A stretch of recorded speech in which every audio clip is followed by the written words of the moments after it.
অর্থের অভাব মোচন করতে সামাজিক যোগাযোগ মাধ্যম ফেসবুকে ধনী ব্যক্তিদের কাছে অঙ্গপ্রত্যঙ্গ বিশেষ করে কিডনি বিক্রি করছেন দরিদ্ররা।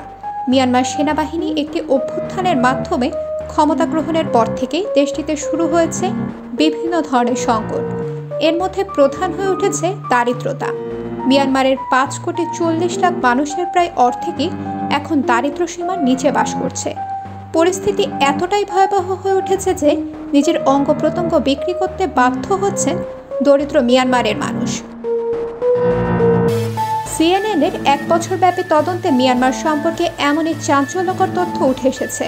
নিজের শরীরের অঙ্গ প্রত্যঙ্গ বিক্রির জন্য মিয়ানমারে এমন দরিদ্র মানুষ এজেন্টের সাহায্যে ভারতে ভ্রমণ করে থাকেন। সেখানে অবৈধভাবে অঙ্গ প্রত্যঙ্গ বিক্রি করেন তারা।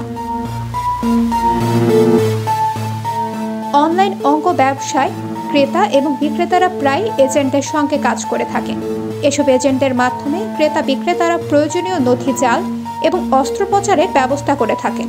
অঙ্গ বিক্রি ভারতে অবৈধ এবং কিছু বিরল ব্যতিক্রম ছাড়া কেবল আত্মীয়দের মধ্যে দান করার অনুমতি রয়েছে। তাই এজেন্টরা প্রায় আইনজীবী এবং নোটারিতে সহায়তায় পরিবারের রেকর্ড এবং অন্যান্য নথি জাল করেন। সিএনএন অন্তত 3টি বার্মিজ ভাষায় ফেসবুক গ্রুপে অঙ্গ বিক্রি সংক্রান্ত প্রস্তাবের পোস্ট খুঁজে পেয়েছে। জানা গেছে, গৃহযুদ্ধে বিধ্বস্ত দেশটিতে অর্থের অভাবের কারণেই এমন বেআইনি কাজের সঙ্গে তারা জড়িয়ে পড়েছে।